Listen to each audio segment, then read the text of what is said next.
There is an ancient principle in the study of empires. A nation can rule the world through force, or it can rule the world through finance. But the moment it tries to destroy the source of that finance, it has already lost. For 45 years, Washington defied this principle. 45 years of sanctions, of embargoes, of covert operations, assassination plots, and economic warfare, all directed at one nation, the Islamic Republic of Iran. And for 45 years, the establishment media told you Iran was on the verge of collapse. Every year, without fail. This week, that story collapsed instead. Because what is happening right now, as you watch this video, is not a diplomatic negotiation. It is not a compromise. What is unfolding between Tehran, Beijing, and Washington is the single most consequential power shift in the Middle East since 1979. And the number that is driving all of it is $700 billion. That is the estimated value of Iran's untapped energy reserves that are now flowing, not in dollars, not through Western institutions, but through a financial architecture that Washington does not control and critically cannot stop. Years were spent working as an analyst at the International Monetary Fund. This pattern has been seen before in Venezuela, in Russia, in Iraq. A great power overreaches. It weaponizes the financial system, and in doing so, it teaches its adversaries exactly how to route around it. What the corporate media does not want you to know is this: Iran did not blink. Iran built an exit. And now, the empire that spent half a century trying to bring Tehran to its knees is watching China hold Iran's hand and has no move left to make. What follows is exactly how this happened, and more importantly, what it means for savings, energy bills, and the world being inherited by the next generation. To understand what is happening this week, one must understand what Washington did to Iran, not what the textbooks say, what actually happened. The story starts in 1953. The United States and British intelligence agencies, the CIA and MI6, orchestrated a coup against Iran's democratically elected Prime Minister Mohammad Mossadegh. His crime, he nationalized Iranian oil. He said Iranian oil belongs to Iranians. The operation was called Pajax. It cost approximately $1 million in 1953 dollars, roughly $11 million today. It installed Shah Mohammad Reza Pahlavi, a monarch who answered to Washington and London, not to the Iranian people. For 26 years, Iran's oil wealth flowed outward. The Iranian people lived under a surveillance state built and funded by American taxpayers. That is where the story begins, not in 1979, in 1953. When the Iranian Revolution overthrew the Shah, Washington's response was not reflection, it was escalation. During the Iran-Iraq War from 1980 to 1988, the United States provided Saddam Hussein with satellite intelligence, battlefield targeting data, and the precursor chemicals for chemical weapons that were used against Iranian soldiers and Kurdish civilians. The declassified documents have been reviewed. This is not disputed. An estimated 1 million people died in that war. The United States helped make it happen. Then came the sanctions. The first comprehensive U.S. sanctions regime against Iran was signed into law in 1996. The Iran-Libya Sanctions Act. Since then, layer after layer has been added. By 2012, under the Obama administration, SWIFT, the international banking messaging system used by virtually every financial institution on earth, expelled Iranian banks, not because of an international vote, because Washington applied pressure. Think about what that means. SWIFT connects 11,000 financial institutions across 200 countries. Removing Iran from it was not a sanction. It was a financial amputation. The goal was to make it impossible for Iran to receive payment for anything: oil, medicine, food, industrial equipment. And here is where the moral weight of this becomes undeniable. The UN's own special rapporteur documented that U.S. sanctions were contributing to shortages of cancer medications, insulin dialysis equipment, not in government offices, in hospitals, with sick children. The official Washington position, drawn from policy memos that have since been reviewed, was that civilian suffering is an acceptable mechanism of pressure. Then came the 2015 nuclear deal, the JCPOA. Iran agreed to restrict its nuclear program. International inspectors verified compliance, every single verification. And in 2018, the Trump administration unilaterally withdrew. Not because Iran violated the agreement, they hadn't, but because the political calculation in Washington changed. Iran got nothing for its compliance. It got punished for it. Then came the killing. In January 2020, a U.S. drone strike at Baghdad International Airport killed General Qasem Soleimani, the head of the Islamic Revolutionary Guard Corps Quds Force. This was not a battlefield killing. It happened at an airport during what Iraqi officials said was a diplomatic mission. Iran's supreme leader called it an act of war. The Trump administration's stated justification was imminent threat. No public evidence of that threat has ever been provided. And yet, through all of this, Iran did not collapse. Through the coup, the wars, the sanctions, the assassinations, the isolation, Iran did not collapse. And so the question must be asked that Washington has never honestly answered: what happened? What happened is that Iran learned. Iran adapted. Iran built parallel systems. It developed oil for goods trade routes through Iraq, Turkey, China, and India. It developed petrochemical industries that bypassed dollar-denominated commodity markets. It deepened its relationship with Russia and China, not out of ideology, but out of pure strategic necessity. And in March 2023, Iran signed a 25-year comprehensive cooperation agreement with China, a deal worth an estimated $400 billion in investment across energy, infrastructure, banking, and defense sectors. $400 billion. Moving outside the dollar system, outside SWIFT, outside every sanction regime Washington built. That is not a country that was brought to its knees. That is a country that built a new floor. Consider the man sitting in the most uncomfortable chair in Washington right now. His name is Jake Sullivan, the National Security Advisor. And his problem is not Iran. His problem is arithmetic. The United States currently carries $35 trillion in national debt. It needs to refinance approximately $9 trillion of that debt in the next 12 months alone, as short-term treasury bonds come due and must be rolled over. To do that, it needs buyers. It needs the world to keep purchasing U.S. Treasury bonds, which are the financial instrument that funds the American empire. Now, who are the traditional buyers? Look at Japan. Japan holds approximately $1 trillion in U.S. Treasuries and has been a net seller for 6 consecutive quarters. Japan is dealing with a weakening yen, domestic inflationary pressure, and a Bank of Japan that is finally raising rates after decades of near zero. Japan is pulling back. Look at the European Union.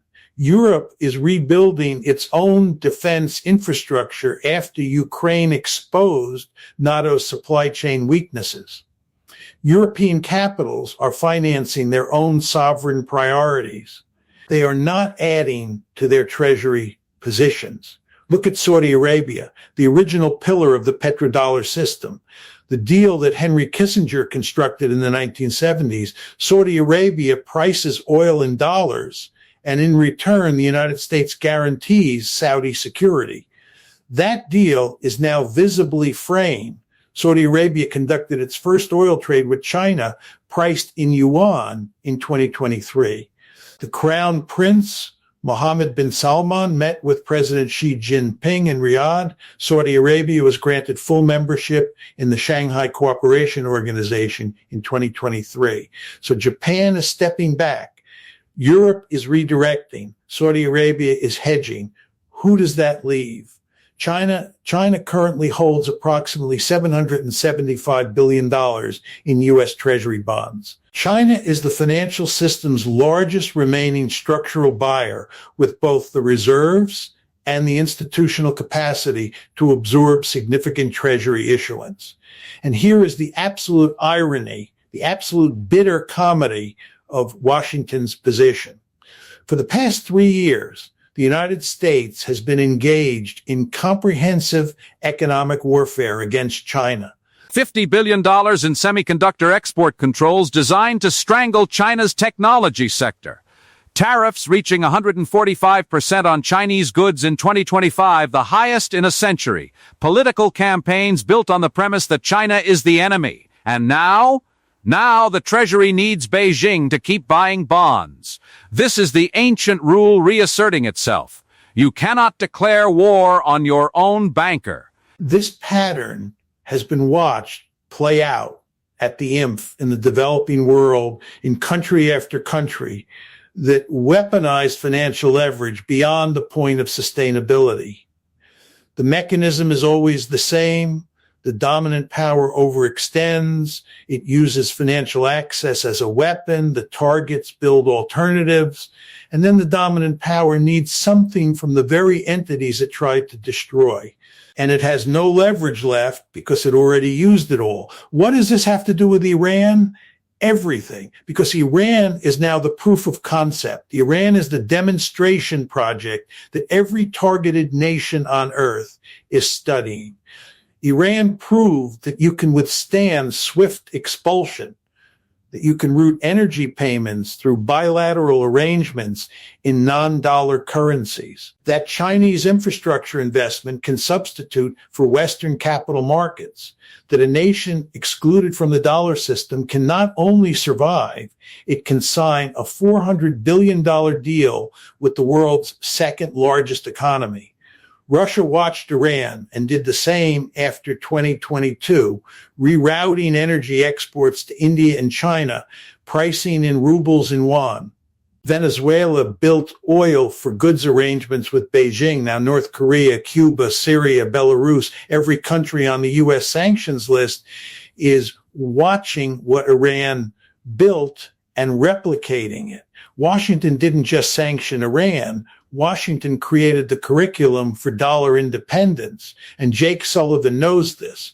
The quiet desperation inside the Situation Room is not about Iranian nuclear centrifuges. It is about the financial architecture being constructed in real time, one bilateral deal at a time, that makes those centrifuges irrelevant to the larger question: who controls the global financial system in 2030?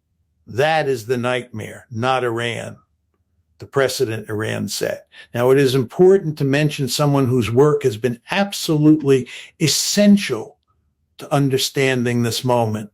John Mearsheimer, professor of political science at the University of Chicago, former West Point graduate, and arguably the most consequential realist theorist working today. Mearsheimer has been arguing for over 2 decades that American foreign policy is built on a fundamental misconception that military and economic dominance can be used indefinitely to shape the behavior of other great powers. In his landmark work, The Tragedy of Great Power Politics, he documented why hegemonic overreach doesn't just fail, it accelerates the formation of counter-coalitions. His precise argument is that when a dominant power overextends, it doesn't weaken its rivals. It unifies them. It gives them a common purpose that would not otherwise exist. What is being witnessed right now is exactly the phenomenon Mearsheimer described. Iran and China did not have a natural alliance. They have different cultures, different political systems, different regional ambitions. What they share is a common adversary that has tried to undermine both of them through financial warfare. Washington created the Iran-China partnership by targeting both of them simultaneously. Fareed Zakaria, editor-at-large at Time and author of The Post-American World, also deserves mention here. He wrote in 2008 that the rise of the rest was not a future scenario, it was already underway. What Zakaria described as a trend has now become a structural reality. And here is the critical point both Mearsheimer and Zakaria converge on. Transitions of power are rarely peaceful, but they are inevitable. The question is not whether U.S. primacy is declining. The data confirms it. The question is whether Washington's response accelerates that decline through confrontation or manages it through adaptation. Based on everything observed through years of institutional analysis, Washington is choosing confrontation, and Iran is the clearest proof of why that choice is failing. The global financial order that Washington built after World War II rests on two pillars. If you understand these two pillars, you understand everything happening right now. Pillar one, the petrodollar. The mechanism is simple. After 1974, virtually all global oil transactions were priced and settled in US dollars. This meant that every country on earth, whether they wanted dollars or not, needed dollars to buy energy. That constant global demand for dollars gave Washington extraordinary purchasing power, low borrowing costs, and the ability to run permanent trade deficits without the currency collapse that any other country would face. During 45 years of Iranian sanctions, that pillar looked impregnable. Oil moved in dollars, period. Then Iran broke it, not loudly, not through dramatic declarations, quietly through the oil for goods arrangements it built with China and India, arrangements where Iranian crude changes hands and no dollar ever enters the transaction. Iran proved that oil can move outside the dollar, that the petrodollar is a convention, not a law of physics. Saudi Arabia noticed. Russia noticed. When Moscow's dollar reserves were frozen in 2022, all $300 billion of foreign currency reserves held in Western institutions seized overnight, every oil-producing nation on earth received the same message. Your dollar reserves are not yours. They are Washington's collateral. The response was immediate and rational. Gulf states began pricing some contracts in yuan. Russia moved to ruble and yuan settlement for energy. India began paying for Russian oil in rupees. The petrodollar system is not dead. But for 45 years, it had no competition. Now it does. This is what the corporate media does not want you to know. Iran was the laboratory. Iran's survival under dollar exclusion proved the concept. And now the largest energy producers on earth are replicating the experiment at scale. Pillar 2, U.S. Treasury bonds as the world's safe asset. For decades, U.S. Treasury bonds were the global reserve asset of choice. When the world got nervous, war, recession, crisis, money flowed into treasuries. This gave Washington the ability to borrow cheaply, always, to finance its $800 billion annual military budget. It's $1. $5 trillion in entitlement programs, its wars, its infrastructure, all at interest rates no other country could access. For 80 years, America had a magic trick: print the world's reserve currency, denominate its debt in it, and let the world's appetite for safety subsidize its spending. But that trick only works as long as the world believes those bonds are safe. And two things are now shaking that belief. First, the weaponization of the dollar. When the U.S. froze Russian reserves in 2022, China's People's Bank immediately began reducing its treasury holdings, not gradually. Decisively, China's treasury position has dropped from $3 trillion in 2013 to approximately $775 billion today.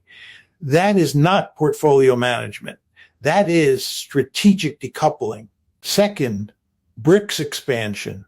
In 2023, the BRICS bloc, Brazil, Russia, India, China, South Africa, invited 6 new members, including Iran, Saudi Arabia, and the UAE. Consider that for a moment.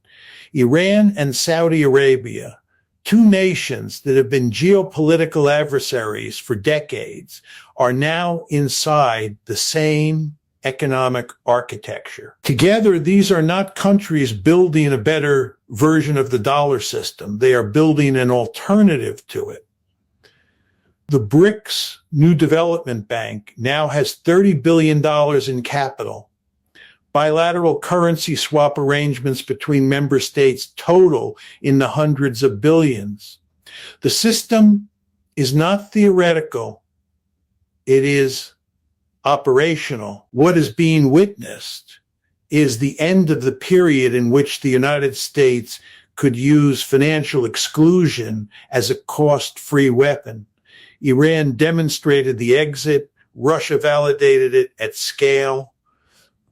BRICS is institutionalizing it. The transition has already happened. The world simply hasn't fully realized it yet. The conversations happening in Washington this week, the ones that don't make it to the corporate press, are not about how to stop Iran. They are about how to manage a world in which the tools that worked for half a century are no longer reliable. That is the real story behind Iran shocking Washington this week. Iran didn't fire a missile. Iran signed deals. And in a world of economic interdependence, that is more consequential than any missile. Are you enjoying this analysis?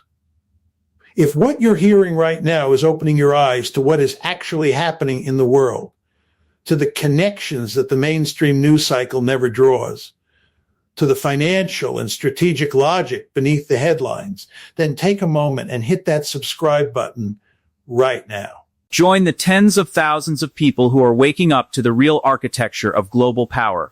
People who understand that the most important events happening in the world right now are not being explained honestly by the mainstream media. Every week, this channel delivers exactly this kind of deep, unfiltered analysis. The kind that connects the dots between Tehran and Beijing. Between treasury markets and oil fields, between decisions made in Washington boardrooms and the price paid at the gas station and the grocery store. Subscribe and turn on notifications, because the pace of these developments is accelerating and you don't want to miss what comes next. And if this video has added value to your understanding, if it has given you a framework for reading the news that wasn't there 14 minutes ago, please give it a like. That single click tells the algorithm to put this content in front of more people who deserve to understand what is actually happening. It costs nothing. It means everything for independent analysis. Now a question. Where in the world are you watching this from? Drop your country in the comments below. Are you in the United States, in Europe, Germany, France, Italy, Spain, in Latin America, Mexico, Brazil, Argentina, Colombia, in the Middle East, in Asia? This question matters because the story being told today looks very different depending on where you stand. If you're in a country that holds US dollars in its reserves. This story hits differently than if you're in a country already trading in yuan.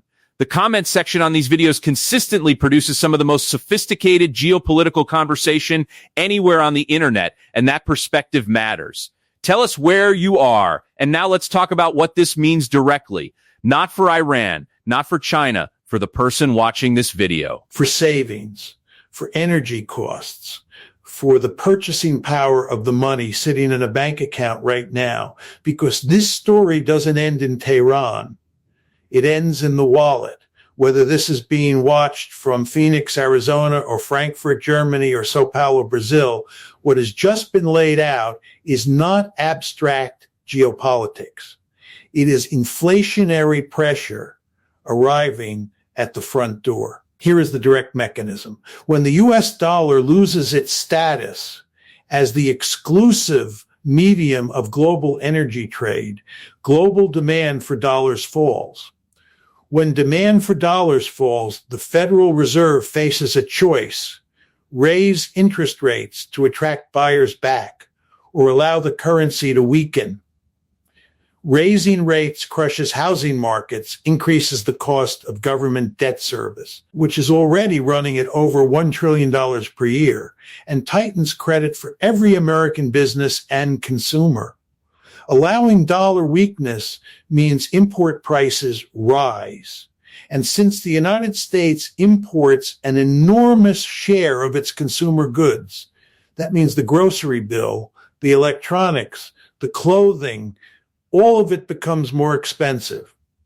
This is not a future scenario. This is the mechanism that is already operating. U.S. inflation since 2020 has not fully returned to the 2% target the Federal Reserve promises.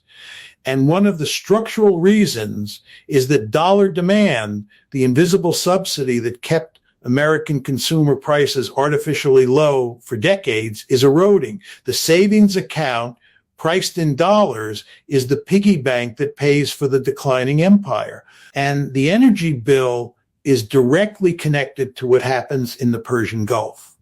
When Iran sells oil outside the dollar system, when Saudi Arabia prices contracts in yuan, the pricing mechanism for global energy becomes less predictable, less stable, and ultimately less favorable for countries that remain tied to dollar-denominated energy markets. There is something important to be honest about here. This can feel overwhelming. The scale of these shifts, the end of an 80-year monetary order, the rise of a multipolar world, the fracturing of the institutions that define the post-we era, it can feel like something happening to ordinary people rather than something they can understand and navigate. But here is what years of studying these transitions have revealed. The end of an empire's dominance does not have to mean catastrophe for ordinary people. What it means is change. And change, if understood clearly and early, can be navigated. The rise of a multipolar world, a world in which the United States is one major power among several rather than the single hegemon, is not inherently a threat to well-being. It is in many ways a more balanced and more stable world. A world in which no single country can weaponize the entire global financial system against another.